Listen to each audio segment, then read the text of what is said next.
अस्सलामुअलैकुम। और सब भाई खैरियत से हैं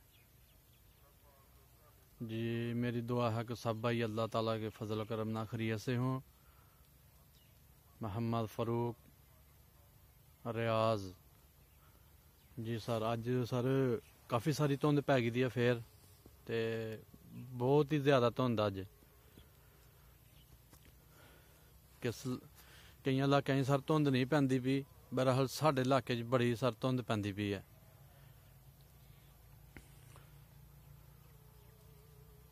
इन्नी कि धुंध है कि सर सोच तो वध धुंध है।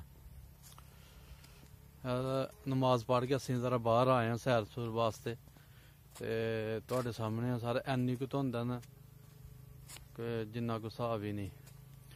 तो धुंध की वजह ना सर ठंड भी काफ़ी सारी है, तो ठंड भी काफ़ी हो गई है सर। तो एहदे नाल फसलां नूं भी नुकसान है। जिहड़ा फसल जमदी पई है वो सर जरा घट निकलदी पई है।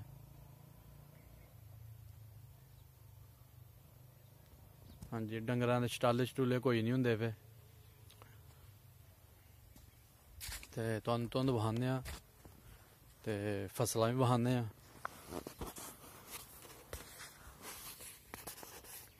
यह सर छटाला बकरियां दा, भैंसां दा, बकरियां दा, जिन्नू मर्जी जानवर नूं पाओ। ते सर यह देखो, यह कनक बीजी ही सर, ते तरेल नाल कोई उठदी नहीं पई, धुंध नाल नज़र आंदी है किते किते।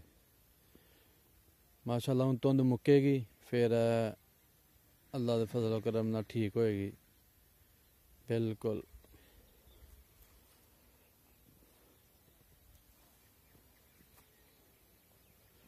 यह सारी अल्लाह की मेहरबानी ने। धुंध भी, बारिश भी, हर शय तुहानूं पता सर अल्लाह की मेहरबानी है।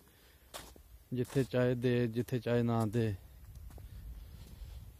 नज़दीकों थोड़ा जहा लभदा है, थोड़ा जहा मोबाइल उत्ते करो तो फिर अगों कोई शय नहीं लभदी, अगों सर धुंध ही लभदी है।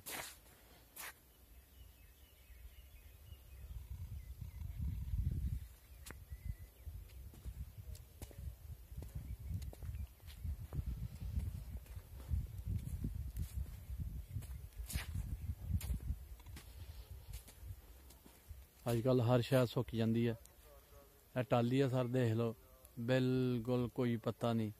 जड़ा कोई पत्ता वो सुके दा ही है, हरा कोई नहीं।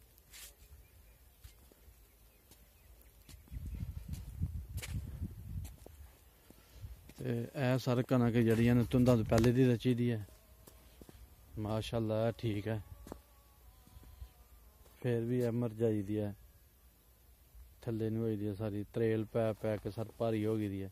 तरेल सुकेगी फिर है बूटा तां उठेगा। भी पहले दी रची दी है सर।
हाँ जी सर, अं बकरियां के पट्ठे लैके आए हरा।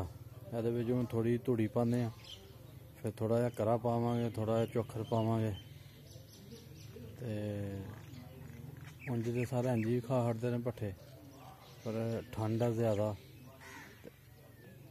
पट्ठे पा छड़ने ते चोखर तद पाना कि ठंड है ते ज़रा सही खा लैनगे, ज़रा ठंड नहीं लगेगी।